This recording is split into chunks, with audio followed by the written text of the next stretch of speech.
Nous allons montrer que dans un triangle rectangle et isocèle, les deux côtés de l'angle droit ont une longueur égale à la mesure de l'hypoténuse multipliée par racine de 2 sur 2.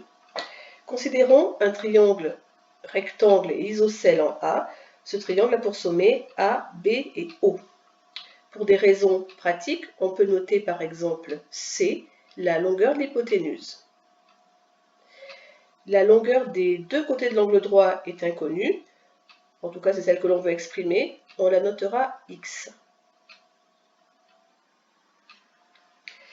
Ainsi nous sommes dans une configuration de Pythagore, on peut donc appliquer ce théorème et on obtient alors c au carré égale x au carré plus x au carré. Autrement dit, c au carré égale 2x au carré. En inversant l'ordre des deux membres, cela s'écrit 2x au carré égale c au carré. On peut alors diviser par 2, ce qui nous donne x au carré égale c au carré sur 2. Or, x, qui est une longueur, est un réel strictement positif. Donc, x est égal à la racine de x au carré, c'est-à-dire à la racine de c au carré sur 2.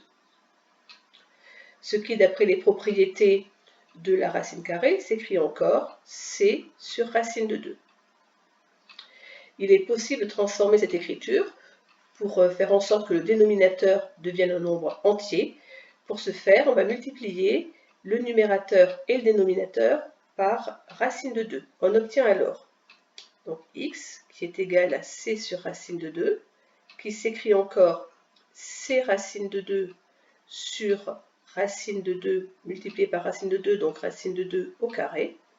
On obtient donc c racine de 2 divisé par 2.